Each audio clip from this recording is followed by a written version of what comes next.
On March 24, 2023, Apple's CEO Tim Cook visits the company's Apple Store in Sanlitun, Beijing. Just one day after TikTok's CEO testified before the US Congress, Apple's Tim Cook attended the government-organized China Development Forum. Besides Tim Cook, the event is being attended by Chinese senior government officials as well as CEOs of firms such as Pfizer and BHP. The trip highlighted Apple's emphasis on China, which is not only an important market, but also a key part of its supply chains and a major source of innovation for the company. Tim Cook was quoted saying, "There's a confusion about China. The popular conception is that companies come to China because of low labor cost. I'm not sure what part of China they go to, but the truth is China stopped being the low labor cost country many years ago. And that is not the reason to come to China from a supply point of view. The reason is because of the skill, and the quantity of skill in one location and the type of skill it is. The products we do require really advanced tooling, and the precision that you have to have, the tooling and working with the materials that we do are state of the art. And the tooling skill is very deep here.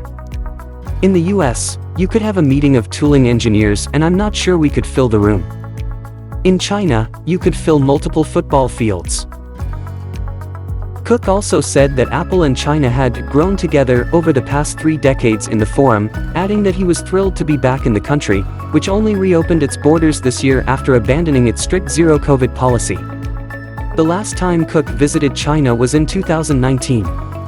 During his speech, Cook also discussed education and the need for young people to learn programming critical thinking skills, announcing that Apple plans to increase spending on its rural education program to 100 million yuan.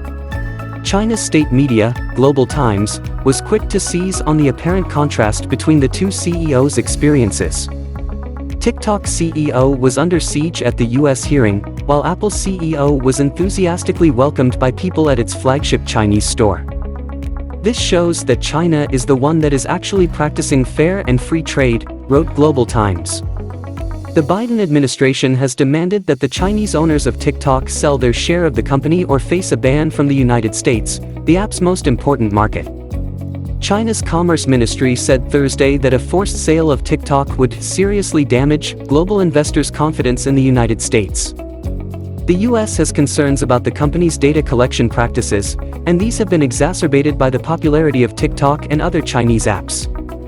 Of the 10 most popular free apps on Apple's US store, 4 were developed with Chinese technology.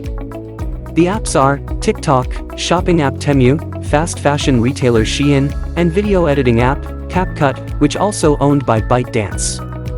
While the rising US-China tensions have led to suggestions the world's 2 largest economies could decouple, recent data shows trade between them hit a record high in 2022.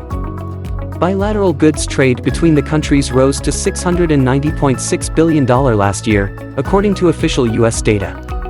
Exports to China increased by $2.4 billion to $153.8 billion, while imports of Chinese products rose by $31.8 billion to $536.8 billion according to the US Bureau of Economic Analysis. The data suggests that the idea of decoupling, or reducing mutual reliance in a range of areas, is much more evident in policy discussions in Washington rather than on-the-ground trade reality. While the US government wanted businesses to decouple from China, statistics show otherwise. In fact, US companies have invested even more in China. Apple's CEO visited Beijing and praised the Chinese is an obvious proof that US businesses need China's market.